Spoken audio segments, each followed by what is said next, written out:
Hello everyone, my name is Shahid and welcome to my YouTube channel that is SS Study Circle.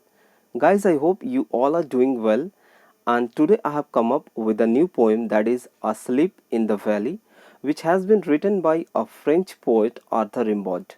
Okay, so before to start the video, if you are new on my channel and if you still haven't subscribed my channel, then subscribe my channel and don't forget to hit the bell icon just to get the notifications of my upcoming videos. Okay, so guys, without wasting much of our time, we're gonna talk about the poem Asleep in the Valley. Guys देखो, मैं इस poem को हिंदी में explain करने वाला हूँ क्योंकि ये स्टूडेंट्स की तरफ से ये डिमांड आया था कि सर आप इस पोएम को हिंदी में समझाइए। असल में ये WB बोर्ड के क्लास 12 के सिलेबस में ये पोएम शामिल है, इसलिए जब भी स्टूडेंट्स इसको यूट्यूब पे सर्च करते हैं तो ज़्यादातर बंगाली में एक्सप्लेनेशन आता है। तो मैंने सोचा इसको हिंदी लैंग्वेज में बनाया जाए ताकि तमाम मीडियम के स्टूडेंट्स बड़ी ही आसानी के साथ इसको समझ पाएँ। ओके, सो बढ़ते हैं अपने पोएम की तरफ। Asleep in the valley. देखिए, ये जो हमारा टाइटल हमारे सामने है, अस्लीप इन द वैली, असल में ये टाइटल कुछ और था। ओरिजिनली में ये पोएम फ्रेंच लैंग्वेज में लिखा गया था। चूंकि हमारा जो पोएट है वो आर्थर रिम्बाउड, वो एक फ्रेंच पोएट है, इसलिए इस पोएम को उन्होंने फ्रेंच लैंग्वेज में लिखा था। ओके, कुछ इस तरीक़ा से आप देख सकते हैं। ये जो है ये ओरिजिनल टेक्स्ट है और इसका टाइटल भी देख लीजिए आप क्या लिखा हुआ है। इसका टाइटल है ले डॉर्मियर ड्यूवल। ओके, ये असल में ये पोएम है अस्लीप इन द वैली। बाद में इसको इंग्लिश में ट्रांसलेट किया गया और ये टाइटल बदल के क्या हो गया, asleep in the valley. Okay, तो ये था हमारे पोएम के टाइटल के बारे में और पोएम के बारे में। अब आते हैं अपने पोएट की तरफ। पोएट सबसे पहले आर्थर रिम्बाउड का जो फुल नेम है वो है जीन निकोलस आर्थर रिम्बाउड। ओके, एक फ्रेंच पोएट है और इनकी जो सबसे बड़ी खासियत है, ये एक एंटी वॉर पोएट है। एंटी वॉर पोएट का मतलब क्या होता है, ये युद्ध के विरोधी हैं, ये वॉर के अगेंस्ट में हमेशा लिखा करते हैं और इस पोएम में भी उन्होंने यही थीम को लेकर बढ़े हैं आगे और इस पोएम को भी लिखे हैं। ओके, इस पोएम का थीम क्या है, अगर कभी भी कोई आपसे पूछे कि अस्लीप इन द वैली का थीम क्या है, तो आप कहिएगा इस पोएम का थीम जो है वो है फ्यूटिलिटी ऑफ वॉर। फ्यूटिलिटी मतलब होता है बेकार, यूजलेस। ओके, तो युद्ध क्या है, एक बेकार चीज़ है, यूजलेस चीज़ है। Futility of war, PT of war, consequences of war, brutality of war, आप ये कुछ भी बोल सकते हैं। ओके, तो ये था हमारे पोएट के बारे में। और भी मैं एक बात बताना चाह रहा हूँ, ये नफ़रत क्यों ना करे युद्ध से, युद्ध से ये नफ़रत क्यों ना करे, क्योंकि ये खुद एक युद्ध में शामिल थे और उन्होंने फर्स्ट हैंड एक्सपीरियंस किया है किस एक वॉर के बारे में। क्योंकि ये 1876 के डच कॉलोनियल आर्मी में ये शामिल थे आर्थर रिम्बाउड, और इनके फादर और इनके फोर फादर्स भी सिपाही थे, सेना में थे। ओके, तो आर्थर रिम्बाउड भी 1876 के डच कॉलोनियल आर्मी में वो शामिल थे और उन्होंने युद्ध को अपने सामने से देखा और अपनी बहुत ही करीब से एक्सपीरियंस किया और अपनी उसी एक्सपीरियंस को अपने इस पोएम में वो जिक्र कर रहे हैं, बताने की कोशिश कर रहे हैं। ओके, बढ़ते हैं अपने पोएम की तरफ। ये रहा हमारा पोएम। देखते हैं फर्स्ट 4 लाइन्स क्या बोला जा रहा है। मैं इसको रीड करता हूँ पहले। A small green valley where a slow stream flows and leaves long strands of silver bright on the grass. From the mountain top, the stream, the sun's rays, they fill the hollow full of light. पहला line देखिए क्या बोला जा रहा है। ए small green valley, एक छोटी सी हरी भरी वादी है। Okay, where a slow stream flows, जहाँ पे पानी की एक नहर बड़ी ही धीमी रफ्तार से बह रही है। पानी की एक नहर बड़ी ही धीमी रफ्तार से बह रही है। स्ट्रीम का मतलब क्या होता है, स्ट्रीम का मतलब होता है पानी की नहर। ओके, तो पहला लाइन क्या बोला जा रहा है कि एक छोटी सी हरी भरी वादी है जहाँ पे पानी की एक नहर बड़ी ही सुस्त रफ्तार में, धीमी रफ्तार में बह रही है। Okay, second line, and leaves long strands of silver bright on the grass, और क्या छोड़ जा रही है, वो अपने दोनों किनारों पर चांदी जैसा चमकता हुआ लाइन छोड़ जा रही है। स्ट्रैंड, लॉन्ग स्ट्रैंड्स का मतलब होता है किनारा। ओके। और साथ ही साथ जिस तरीक़ा से लड़कियां अपने बालों की चोटियां गूंथती हैं, तो वो चोटी जिस तरीक़ा से पहले उभरा हुआ हिस्सा, फिर नीचे, फिर ऊपर, फिर नीचे ऐसा रहता है, तो उस तरीक़ा से एक लाइन बन गया है चमकता हुआ चांदी के कलर का। चांदी के कलर का क्यों? क्योंकि हम जानते हैं पहाड़ी इलाके में जो पानी की नहरें होती है वो बहुत ही क्रिस्टल क्लियर होता है। और तीसरे लाइन में देखिए वो क्यों सिल्वर ब्राइट लग रहा, क्यों चांदी जैसा चमक रहा। बोला जा रहा, from the mountain top the stream the sun's rays, पहाड़ की चोटी से सूरज की किरणें लगातार उस नहर पे पड़ रही है, उस पानी के नहर पे लगातार पड़ रही है, जिसके वजह से वो पानी चांदी की तरह चमक रहा है। और अपने दोनों तरफ जो घास का मैदान है, अपने दोनों तरफ जो घास का मैदान है, उस पे एक किनारे पे एक लाइन बना रही है। ओके। जो कि एकदम चांदी की तरह चमक रहा है। और बोला जा रहा है चौथे लाइन में, they fill the hollow full of light. देखिए यहाँ पे दे का मतलब क्या है? दे का मतलब यहाँ पे क्या है? दे का मतलब है सूरज की किरणें। ओके। सूरज की किरणों को बोला जा रहा है। एग्जाम में ये पूछता है कि यहाँ पे दे किसको इंडिकेट किया जा रहा है, तो दे का मतलब यहाँ पे सूरज की किरणें। ओके। तो सूरज की किरणें क्या कर रही हैं? They feel the hollow full of light. Hollow का मतलब होता है खाली। वो वादी क्या था? वो वादी बिल्कुल भी खाली था, लेकिन जब सूरज की किरणें लगातार उस वादी में पड़ने लगी, उस स्मॉल ग्रीन वैली में पड़ने लगी, तो वो वादी भर गई, सूरज की किरणों से भर गई। ओके। तो फर्स्ट 4 लाइंस में हम लोग क्या देखें? एक छोटी सी हरी भरी वादी है जहाँ पे एक पानी की नहर बड़ी सुस्त रफ्तार में, धीमी रफ्तार में बह रही है। और वो अपने किनारों पे क्या कर रही है? एक चांदी की तरह एक लाइन बना रही है, चमकता हुआ चांदी की तरह। और वो चांदी की तरह सिल्वर ब्राइट क्यों लग रहा है? क्योंकि पहाड़ की चोटी से लगातार सूरज की किरणें उस नहर पे पड़ रही है, जिसके वजह से वो सिल्वर ब्राइट दिखाई दे रहा है। और वो हम लोग जानते हैं कि पहाड़ी इलाकों में जो पानी होता है बहुत क्रिस्टल क्लियर होता है, इसलिए वो चांदी की तरह चमक रहा है।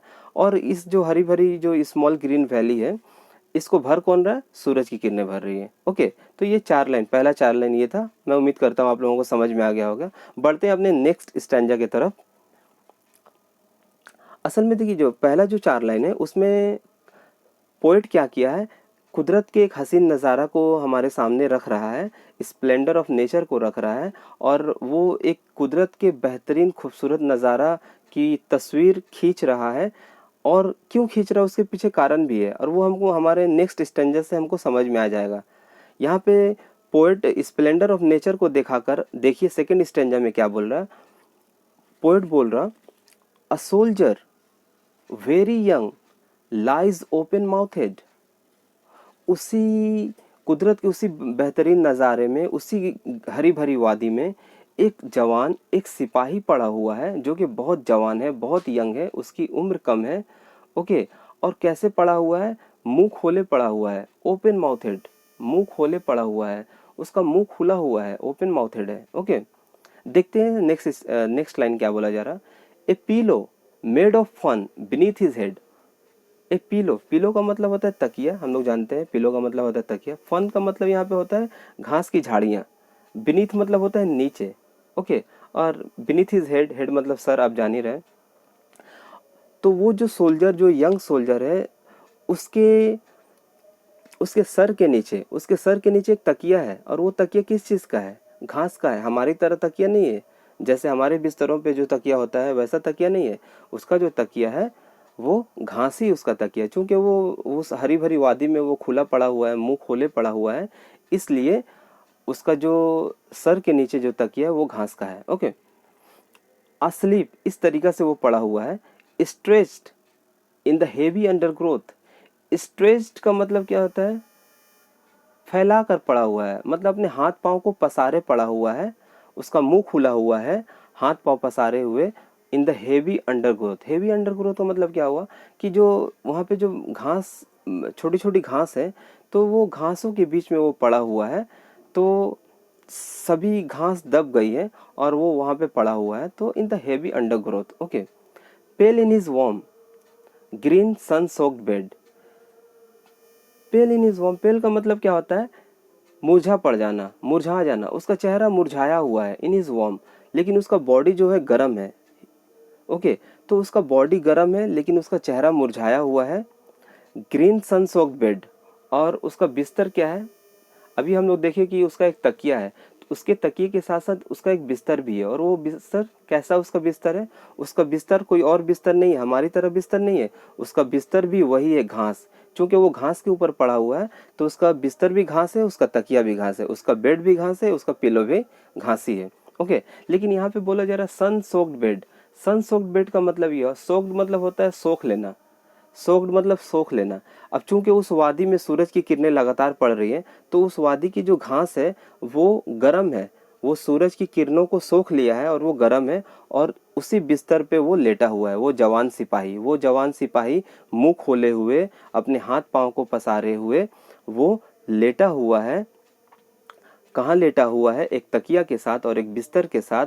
और वो तकिया और बिस्तर सिर्फ घास का ही बना हुआ है, और उसकी बिस्तर जो है वो गर्म है, क्योंकि वो घास सूरज की किरणों को सोखा हुआ है, इसलिए वो गर्म है। बिस्तर भी गर्म है, उसका बॉडी भी गर्म है। ओके, उम्मीद करता हूँ ये स्टैंजा आप लोगों को समझ में आ गया होगा।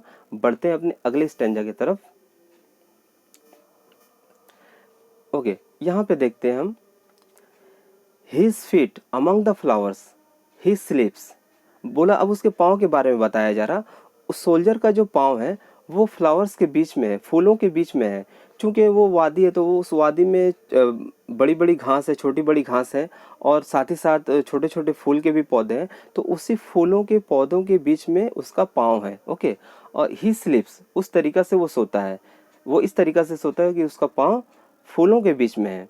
अब देखते हैं उसकी स्माइल की तरफ पोएट क्या बोल रहा है। His smile is like an infants. हम लोग जानते हैं इन्फेंट्स का मतलब होता है एक ऐसा बच्चा जो अभी अभी पैदा हुआ है। ओके, हम जानते हैं इन्फेंट्स का मतलब क्या होता है, एक ऐसा बच्चा जो अभी अभी इस दुनिया में जन्म लिया है। ओके, तो पोएट यहाँ पे क्या बोलना चाह रहा है? His smile is like an infants. वो जो सिपाही पड़ा हुआ है, वो जो यंग सिपाही पड़ा हुआ है, जो सोल्जर पड़ा हुआ है, उसके चेहरे पे एक हल्की सी मुस्कान है। और वो मुस्कान ठीक उसी बच्चे की तरह है जो बच्चा अभी अभी इस दुनिया में जन्म लिया है। वो बच्चा अभी मासूम है, इस दुनिया की धोखाबाजी, अय्यारी और मकारी से बिल्कुल इनोसेंट है। जिस तरीका से वो बच्चा इनोसेंट है, उसी तरीके से उसका स्माइल भी इनोसेंट है। ओके, और देखिए आगे बोला ही जा रहा है, जेंटल विदाउट गिल। गिल का मतलब क्या होता है? धोखाबाजी, कनिंग। ओके, अयारी व मकारी। ओके, जेंटल मतलब जानते हैं हम लोग, शरीफ। तो वो जो सोल्जर है, उस सोल्जर के चेहरे पे एक हल्की सी मुस्कान है। और वो सोल्जर क्या है? किसी भी धोखाबाजी, किसी भी अय्यारी से वो पाक साफ था, जेंटल था। वो दुनिया की किसी भी धोखाबाजी और अय्यारी और मकारी से बिल्कुल भी दूर था, क्योंकि उसके चेहरे पर एक ऐसी ही मुस्कान आई है जो कि एक बच्चे की तरह है।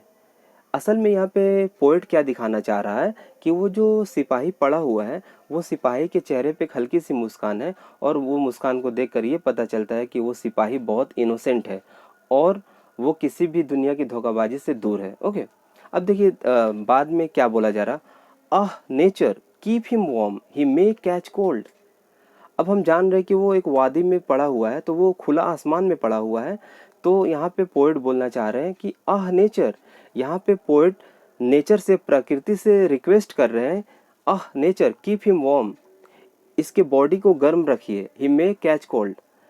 कवि को पता है कि जैसे ही रात ढलेगी, जैसे ही रात होगी, तो इसके बॉडी को ठंड लग सकती है। अभी इसका बॉडी गर्म है, लेकिन जैसे ही रात होगी, चूंकि खुला आसमान है, पहाड़ों के बीच में वो वादी में पड़ा हुआ है, तो उसे ठंड लग सकती है। इसलिए पोएट क्या करता है, नेचर से रिक्वेस्ट कर रहा है कि आह नेचर कीप हिम वार्म, ही मे कैच कोल्ड। ओके, तो ये इस स्टैंजा में ये बात कहा गया था। आगे देखते हैं क्या बोला जा रहा। आई होप मैं आप लोगों को ये स्टैंजा समझ में आ गया होगा। नेक्स्ट स्टैंजा की तरफ बढ़ते हैं। The humming insects don't disturb his rest, he sleeps in sunlight, one hand on his breast and peace in his side, there are two red holes.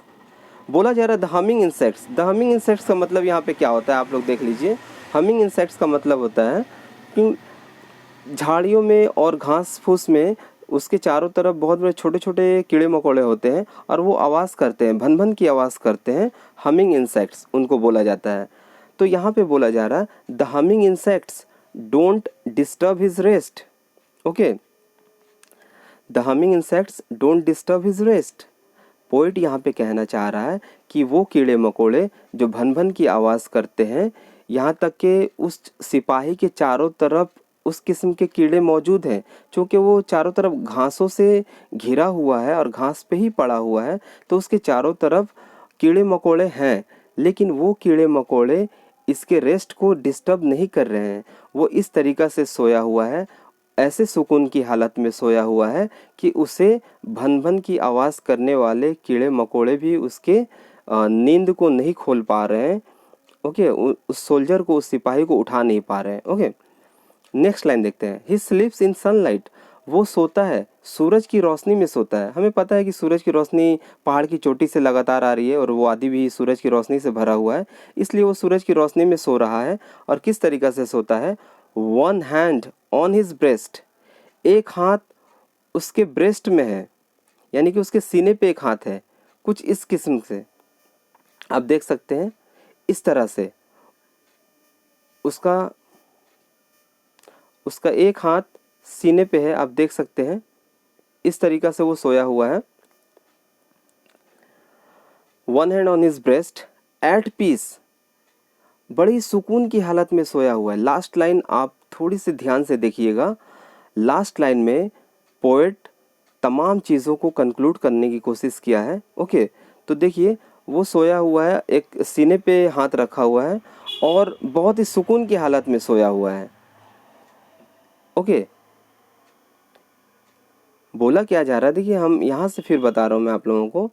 He sleeps in sunlight one hand on his breast. वो सूरज की रोशनी में सो रहा है, सूरज की किरणों में सो रहा है और उसका जो एक हाथ है वो उसके ब्रेस्ट पे है। एट पीस, बहुत ही सुकून की हालत में है, बहुत ही सुकून की हालत में है। In his side there are two red holes. और लास्ट टाइम में क्या देखा जा रहा है? लास्ट लाइन में पोएट यहाँ पे क्लियर इंडिकेशन दे रहा है कि उस सोल्जर के, वो सिपाही जो मुंह खोले पड़ा हुआ है, जो बहुत ही यंग है, उस सोल्जर के एक तरफ सीने पे हाथ है और दूसरे तरफ दो छेद है, लाल कलर का दो छेद है, दो सुराख हैं। ओके, तो इससे हमें क्या पता चलता है कि वो जो दो सुराख है वो दरअसल बुलेट का छेद है, गोली का छेद है। उसके सीने पे दो गोलियां दागा गया है और दरअसल ये जो एक सिपाही है ये यहाँ पे सो नहीं रहा है, ये मर के पड़ा हुआ है, ये एक विक्टिम है, ये जंग का, युद्ध का शिकार हो चुका है। ओके, इसलिए वो यहाँ पे मर के पड़ा हुआ है। और बताओ ये सिपाही जो अभी यंग है इसका कितना लंबा फ्यूचर था, और ये किसी का बाप भी हो सकता है, किसी का भाई भी हो सकता है, किसी का हस्बैंड भी हो सकता है, किसी का बेटा भी हो सकता है। और ये एक पहाड़ों की वादियों में ये पड़ा हुआ है और उसके गवर्नमेंट को भी पता नहीं है कि उसका जो सिपाही है, उसका जो सेना है वो मारा गया है और वो किसी पहाड़ी और वीरान जगह पे वो पड़ा हुआ है, लेकिन गवर्नमेंट को भी इस बात की खबर नहीं है।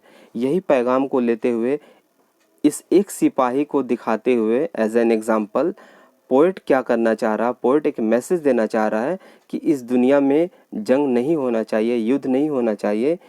इस दुनिया के तमाम कंट्रीज से वो रिक्वेस्ट कर रहा है और मैसेज दे रहा है कि जंग, वॉर एक बहुत ही वाहियात चीज़ होता है। War is nothing but a meaningless dance of death and destruction. Okay, शायर जो है, पोएट जो है, यही बताना चाह रहा है कि जितने भी कंट्रीज़ है इस दुनिया के, वो युद्ध ना करें और वेपन्स भी ना रखें। जो आज बहुत सारे सुपर पावर्स न्यूक्लियर वेपन्स रखते हैं, जो कि सिर्फ इंसान का ही नुकसान पहुंचाने वाला है।